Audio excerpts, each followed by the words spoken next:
Welcome back. University of Arizona professors just won a big cash prize for an invention to help cut down on carbon emissions. The professors created a robot that can install insulation while cutting the amount of time, labor, and materials in half.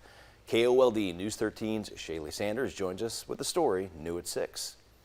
The e-robot competition is one in a series of American-made challenges sponsored by the U.S. Department of Energy's National Renewable Energy Laboratory. Now, these challenges are designed to incentivize the nation's entrepreneurs to re-energize innovation and reassert American leadership in the energy marketplace. Yep, lots of tools, lots of gadgets. Welcome to Dr. Wolfgang Fink's lab at the University of Arizona. The propellers, they're similar to the boats which you have in Florida in the Everglades.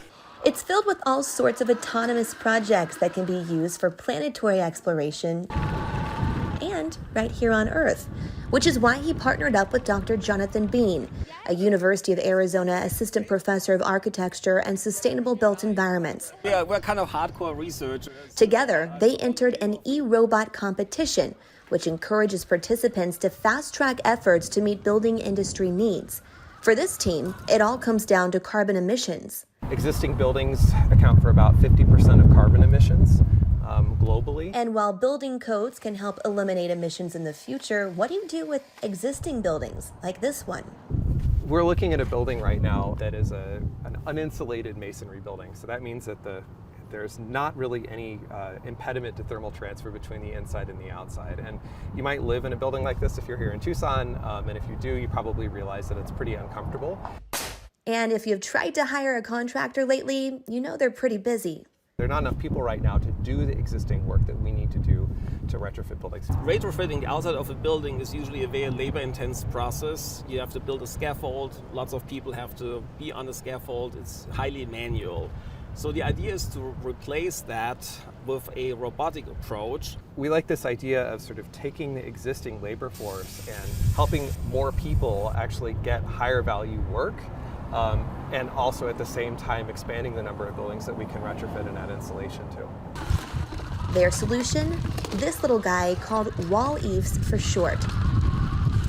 This robot can autonomously scan a building, detect any leaks, and identify projections like a balcony or decorative bricks, for example. The real-time image processing of the wall as seen by the camera. It maps and stores the scanned information. Then, the robot can be placed on something like a scissor lift, where it can then spray insulation, making it possible to preserve the appearance of a historic building or transform a dated building.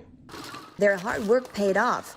As a finalist in this competition, they walked away with $200,000 and interest from companies. Oh, this is like the biggest thing I've ever won, so that was pretty exciting. The real excitement that I feel about this is its potential. If we can create some more small business, some more economic activity through this kind of innovation while helping to address the climate crisis, I feel like that's really exactly what we need to be doing right now.